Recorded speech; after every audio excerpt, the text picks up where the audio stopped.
চট্টগ্রামে 10 ট্রাক অস্ত্র চোরাচালানের ঘটনায় করা মামলায় সাবেক স্বরাষ্ট্র প্রতিমন্ত্রী লুৎফুজ্জামান বাবরসহ কয়েক আসামিকে খালাস দিয়েছেন হাইকোর্ট।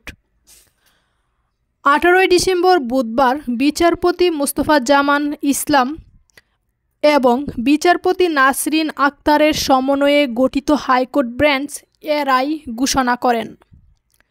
2004 সালের 1 এপ্রিল চট্টগ্রামের CUFL ঘাট থেকে আটক করা হয় 10 ট্রাক ভর্তি অস্ত্রের চালান।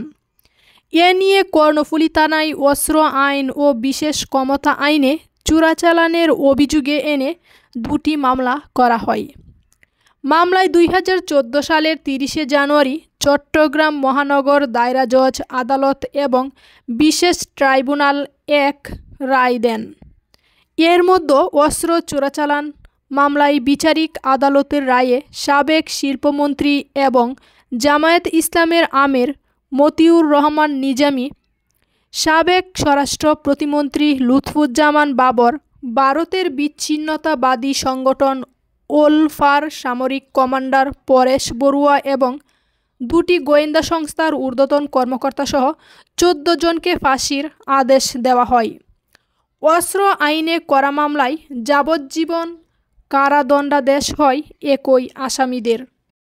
বিচারিক আদালতের রায়ের পর 2014 সালের 6 ফেব্রুয়ারি রায়সহ মামলার নথিপত্র হাইকোর্টের ডেথ রেফারেন্সের শাখায় পৌঁছে, যা ডেথ রেফারেন্স মামলা হিসেবে নথিভুক্ত হয়।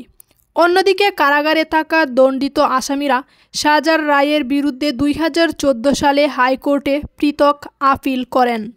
21 আগস্ট 2004 সালে গ্রেনেড হামলা মামলায় 18 মার্চ 2012 সালে তারেক রহমান ও লুৎফুজ্জামান বাবরসহ নতুন তালিকাভুক্ত 30 আসামির নাম যুক্ত হয়। 1 আগস্ট 2018 সালে এই মামলায় তাকে মৃত্যুদণ্ড দেওয়া হয়। 2024 সালের 1 ডিসেম্বর তিনি এই মামলায় হাইকোর্ট থেকে খালাস পান।